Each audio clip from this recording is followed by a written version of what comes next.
The ancients counted 7 planets, thus arranged the moon, Mercury, Venus, the sun, Mars, Jupiter, and Saturn. There were 7 heavens and 7 spheres of these planets.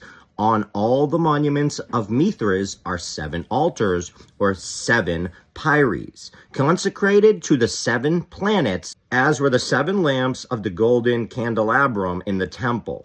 That these represented the planets, we are assured by Clemens of Alexandria in his Stromata and by Philo Judaeus.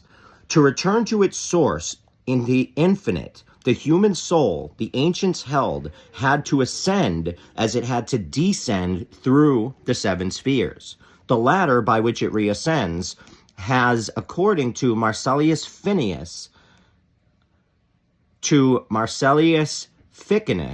in his commentary on the Aeneid of Plotinus, 7 degrees or steps, and in the Mysteries of Mithras, carried to Rome under the emperors, the ladder with its 7 rounds was a symbolic referring to the ascent through the spheres of the 7 planets.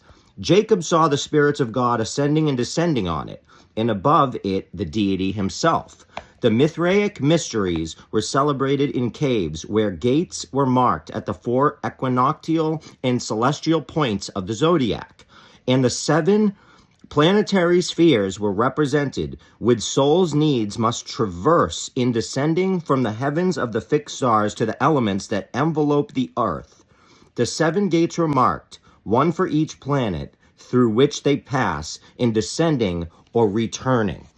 So that is an ancient Hermetic way of their belief system, really. They believe that we as humans have to, when we come onto this earth, we have to descend through all of these 7 celestial bodies above. We go through them. Now, they believe that Saturn was known as the inhibitor. It was the planet that wipes your memory away when you pass through it, which is why when we get to Earth, we have no memory, which is why Saturn is known as Satan, okay, the inhibitor. He is the enemy because he wipes you completely clean, so you come into this Earth and you have no idea what's going on, so that they can just start manipulating and working your mind. So this is what they believe. This is the stuff that I teach. I find it fascinating, interesting. This book is Morals and Dogma by Albert Pike. Thick, ridiculous, amazing book. So highly recommend it. And I recommend people read and learn. I love you all. My opinion.